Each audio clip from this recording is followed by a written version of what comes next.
দুহাতে গ্লাভস পরে কোদাল বেলচা নিয়ে কাজ করে চলেছেন হাসপাতালের সুপার। নর্দমার আবর্জনা পরিষ্কার করা থেকে শুরু করে জঙ্গল পরিষ্কার সবটাই করছেন, আর তা দেখেই সকলে সরকারি হাসপাতালে সুপার কিনা সাফাই কর্মীর কাজ করছেন। হাসপাতাল পরিষ্কার পরিচ্ছন্ন রাখতে সুপারের এই উদ্যোগকে সকলেই সাধুবাদ জানিয়েছেন। আমার হাসপাতাল আমার গর্ব, আমরা রাখি পরিচ্ছন্ন, এই বার্তা নিয়েই এক ভিন্ন দৃশ্যের সাক্ষী থাকলো পূর্ব বর্ধমানের কালনা মহকুমা সুপার স্পেশালিটি হাসপাতাল। সাফাই অভিযান সপ্তাহ পালনে হাসপাতালের সুপার এবং অ্যাসিস্ট্যান্ট সুপার তারা নিজেরাই কোদাল বেলচা হাতে তুলে নিলেন। ড্রেন পরিষ্কার থেকে শুরু করে আশেপাশের জঙ্গল পরিষ্কার সব কিছুতেই তারা সক্রিয়ভাবে অংশও নিলেন।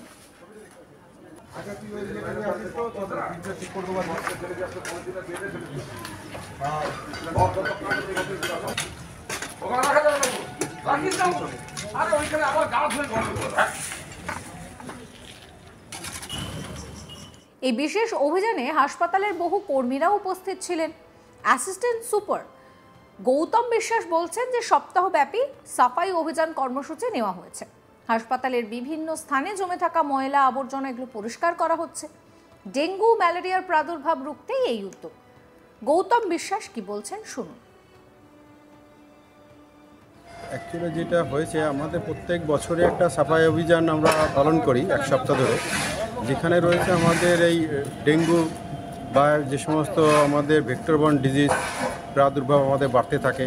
সেই কারণে কি হয়, আমাদের ডিপার্টমেন্ট থেকে যেটা কি হয়, আমাদের হেলথ সিস্টেমে যারাই যুক্ত, সেখানে ডক্টর, নার্সিং, অ্যাডমিনিস্ট্রেশন, সুপার থেকে শুরু করে প্রত্যেকেই আমরা এই সাফাই অভিযানে অংশগ্রহণ করি, যাতে কিনা আমরা যারা সাফাই কর্মী এখানে আছে তারাও উদ্বুদ্ধ হয় যে না, ওদের সাথেও আমরা সবাই আছি, যাতে সবাই এককভাবে আমরা পরিষ্কার পরিচ্ছন্ন করে আমাদের যে হেলথ সেক্টর, স্বাস্থ্য দপ্তরের আন্ডারে যত আমাদের ডিপিএসসিতে শুরু করে হাসপাতাল, মেডিকেল কলেজ সব জায়গায় আমরা পরিষ্কার পরিচ্ছন্ন রাখতে পারলে আমাদের যে ভেক্টরবর্ন ডিজিজের প্রাদুর্ভাব কমবে এবং আমাদের হাসপাতালে যে সমস্ত নোংরা আবর্জনা থেকে অনেক ভাইরাস, ব্যাকটেরিয়া জন্মাতে পারে সেগুলো অনেকটাই আমরা কমাতে পারব।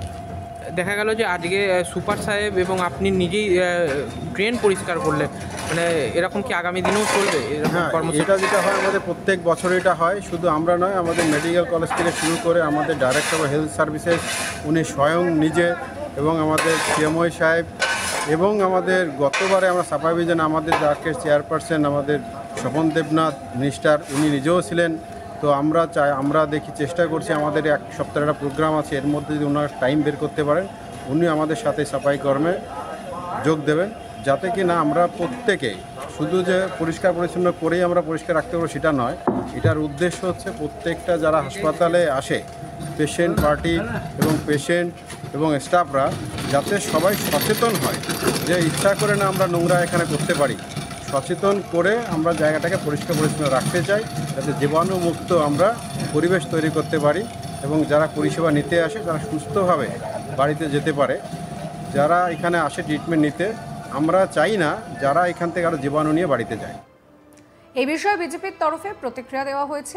সুপার ও অ্যাসিস্ট্যান্ট সুপারের রাস্তায় নেমে ড্রেন পরিষ্কারের মানে সরকার যাদের টাকা দিয়ে রেখেছেন তারা সঠিকভাবে কাজ করছে না। শান্তরূপ দে বিজেপি মুখপাত্র কি বলছেন শোনাবো। সরকারি কর্মচারী যদি নিজের কাজ ঠিকমতো পালন করেন, নিজের দায়িত্ব ঠিকমতো পালন করেন, সেক্ষেত্রে কখনোই এরকম গিমিকের প্রয়োজন হয় না। সুপার, অ্যাসিস্ট্যান্ট সুপার রাস্তায় নেমে হসপিটালে নেমে ড্রেন পরিষ্কার করছেন, তার মানে হচ্ছে সরকার যাদেরকে টাকা দিয়ে, আম জনতার ট্যাক্সের টাকা দিয়ে সরকার যাদেরকে রেখেছেন তারা নিজেদের কাজ ঠিক করে করছেন না, তাই এরকম করতে বাধ্য হচ্ছে। এরকম সেটার জন্য এবার ওনাদেরকে এক্সকিউজ খুঁজতে হচ্ছে যে আমরা তাদেরকে উদ্বুদ্ধ করছি। আসলে তারা করবেই বা কি? সমস্ত সরকারি ক্ষেত্রগুলোয় কন্টেক্সচুয়াল স্টাফ থেকে শুরু করে গ্রুপডি স্টাফ, তারা সঠিক স্বচ্ছ নিয়োগের দ্বারা নিয়োগপ্রাপ্ত নয়, প্রত্যেকেই দুর্নীতি নিয়ে নিয়োগ হয়েছে, যার ফলে তারা কেউ নিজেদের কাজ ঠিক করে করে না, সাধারণ মানুষকে পরিষেবা দেয় না, শুধুমাত্র রাজনীতি করতে ব্যস্ত, তাই সাধারণ মানুষের পরিষেবা ব্যাহত হচ্ছে। তাই সুপার, অ্যাসিস্ট্যান্ট সুপারের মতো যারা পদাধিকারী আছেন তাদের করণীয় কিছু নেই, তারা রাজনীতির শিকার। তারা মুখ্যমন্ত্রী যেমন কোভিডের সময় নিজের দায়িত্ব পালন ঠিকঠাক না করতে পেরে রাস্তায় নামে গোল গোল চরকা কাটতো, ঠিক সেরকম এই সুপার, অ্যাসিস্ট্যান্ট সুপাররা নিজেদের দায়িত্ব ঠিক করে পালন করতে পারছে না, তাই তারা এখন এইসব গিমিক দেখিয়ে যাচ্ছে। এটা দুর্ভাগ্যজনক এবং এই ঘটনা আবারও চোখে আঙুল দিয়ে দেখিয়ে দিল যে পশ্চিমবঙ্গ সরকার সরকারি ক্ষেত্রে সাধারণ মানুষকে পরিষেবা দিতে কতটা তলানিতে দাঁড়িয়েছে যে এরকম গিমিক দেখাতে হচ্ছে। এই নিয়ে আমার কলিগ সুজাতা মেহরা একটি রিপোর্ট দিয়েছেন, সেই রিপোর্ট রইল আপনাদের জন্য।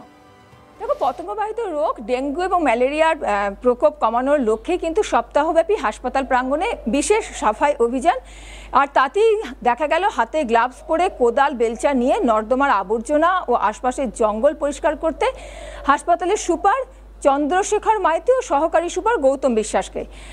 তাদের সঙ্গে সামিল হলেন হাসপাতালের অন্যান্য কর্মীরাও। ঘটনা হচ্ছে কালনা মহকুমা হাসপাতালে, এটা সুপার স্পেশালিটি হাসপাতাল। আর ঘটনা এই যে যেটা দেখা যাচ্ছে যে পতঙ্গবাহিত রোগের প্রকোপ কমানোর লক্ষ্যই কিন্তু এই সাফাই অভিযান, এমনটাই কিন্তু জানাচ্ছেন হাসপাতাল কর্তৃপক্ষ। এবং এই অভিযানে হাসপাতালের প্রতিটি বিভাগ থেকে কিন্তু সকলেই অংশ নিয়েছে, এতে সাফাই কর্মীরাও উৎসাহ পাবেন, এমনটাই কিন্তু জানাচ্ছেন কর্তৃপক্ষ, যে সাফাই কর্মীরা উৎসাহিত হবেন এবং তারা বুঝবেন যে হাসপাতালের অন্যান্য সকলেই কিন্তু তাদের সঙ্গে আছে এবং হাসপাতাল আমাদের গর্ব, আমরা রাখি পরিচ্ছন্ন, এই বার্তা দিতেই কিন্তু মূলত হাসপাতাল কর্তৃপক্ষের এমন উদ্যোগ, এমনটাই কিন্তু জানা যাচ্ছে। এবং সাফাই অভিযান সপ্তাহ পালন, হাসপাতালের সুপার এবং অ্যাসিস্ট্যান্ট সুপার নোংরা পরিষ্কার করলেন, নর্দমা পরিষ্কার করলেন, নর্দমা থেকে জমে থাকা জল, জমে থাকা ময়লা তুললেন, এমনটাই কিন্তু দেখা গেল। এবং যেটা জানা যাচ্ছে যে সম্পূর্ণরূপে এই মুহূর্তে কিন্তু ডেঙ্গু এবং ম্যালেরিয়ার প্রকোপ বাড়ে, আর এই প্রকোপ কমানোর লক্ষ্যই কিন্তু এমন উদ্যোগ। এখন হাসপাতালের সুপার এবং ডেপুটি সুপার তারা কেন ময়দানে নামলেন, এটা কিন্তু বিরোধীরা এ নিয়ে প্রশ্ন তুলছে। বিরোধীরা বলছে যে হাসপাতালের সুইপার একটা যারা কাজ করেন তারা কিন্তু মোটা মাইনের কাজ করেন এবং তারা সে কন্ট্রাকচুয়ালি হোক আর স্থায়ী কর্মী হোক, তাদের জন্য একটা নির্দিষ্ট কিন্তু বেতন থাকে, কাঠামো। এবং এই যে হাসপাতালের কর্মীরা যারা সাফাই কর্মী, তারা যদি প্রতিনিয়ত তাদের ডিউটিটা ঠিকমতো করেন, তাহলে তো জল জমার বা ড্রেনের ময়লা জমে থাকার বিষয় থাকে না। আর হাসপাতালের সুপার, অ্যাসিস্ট্যান্ট সুপার, তাদেরকেও আলাদা করে এই সাফাই অভিযান চালাতে হয় না, বা তাদেরকেও কিন্তু কোদাল বেলচা হাতে ময়লা গোজা তুলতে হয় না তাদের নির্দিষ্ট ডিউটি ছেড়ে, এমনটা কিন্তু বিরোধীরা মন্তব্য করছেন। অন্যদিকে হাসপাতাল কর্তৃপক্ষের তরফ থেকে জানা যাচ্ছে যে এই মুহূর্তে হাসপাতালের যে সাফাই কর্মীর সংখ্যা, সেই সংখ্যা কিন্তু যথেষ্ট পরিমাণে নয় এবং পর্যাপ্ত সাফাই কর্মী না থাকার কারণেই কিন্তু রোজকার যে কাজ সেটা কিন্তু কোথাও একটা বোধহয় ঘাটতি হচ্ছে, এমনটা বলাই যায়। এবং সেই কারণেই কিন্তু যেটা রোজকার যে ডিউটি, সেই কাজ না করার ফলে এরকমভাবে কিন্তু ময়লা জমে রয়েছে এবং সেগুলো পরিষ্কার করতে হচ্ছে, এমনটা বলাই যায়।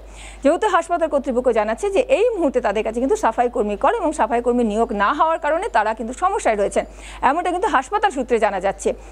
এখন সবটাই যেটা দেখা গেল যে এই যে সাফাই অভিযান যেটা সপ্তাহব্যাপী চলবে, এটাকে কিন্তু স্থানীয়রা কিন্তু সাধুবাদ জানিয়েছেন। তারা বলছেন যে এটা একটা ভালো বার্তা হাসপাতালের তরফ থেকে কিন্তু দেয়া হচ্ছে। সমস্ত খবরের আপডেটের জন্য আপনাদের নজর থাকুক আজ তাক বাংলায়। চ্যানেলটিকে সাবস্ক্রাইব করবেন, নোটিফিকেশন পেতে বেল আইকনে ক্লিক করবেন, ফলো করতে ভুলবেন না আজ তাক বাংলার হোয়াটসঅ্যাপ চ্যানেলও।